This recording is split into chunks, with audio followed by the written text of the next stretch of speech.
اعوذ باللہ من الشیطان الرجیم، بسم اللہ الرحمن الرحیم۔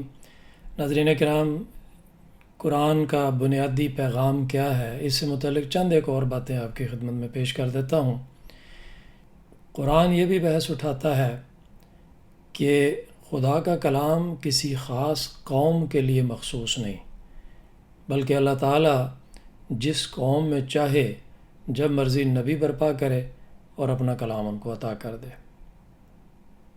قرآن ہمیں یہ بھی بتاتا ہے کہ اللہ تعالیٰ نے مختلف اقوام میں مختلف انبیاء بھیجے، یکے بعد دیگرے بھیجے، اور اس نے یہ بھی وضاحت کر دی کہ کیوں نہ ایک ہی کامل نبی اور ایک ہی کامل کتاب پہلے دن ہی کیوں نہ بھیج دی گئی۔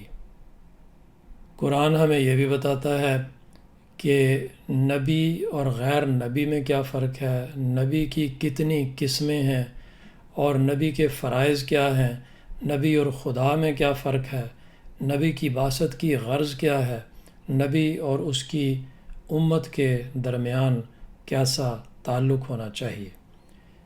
یہ چند ایک موضوعات ہیں جن پہ قرآن کریم نے بات کی ہے، جو میں آپ کے سامنے پیش کر رہا ہوں۔ جزاکم اللہ و احسن الجزا۔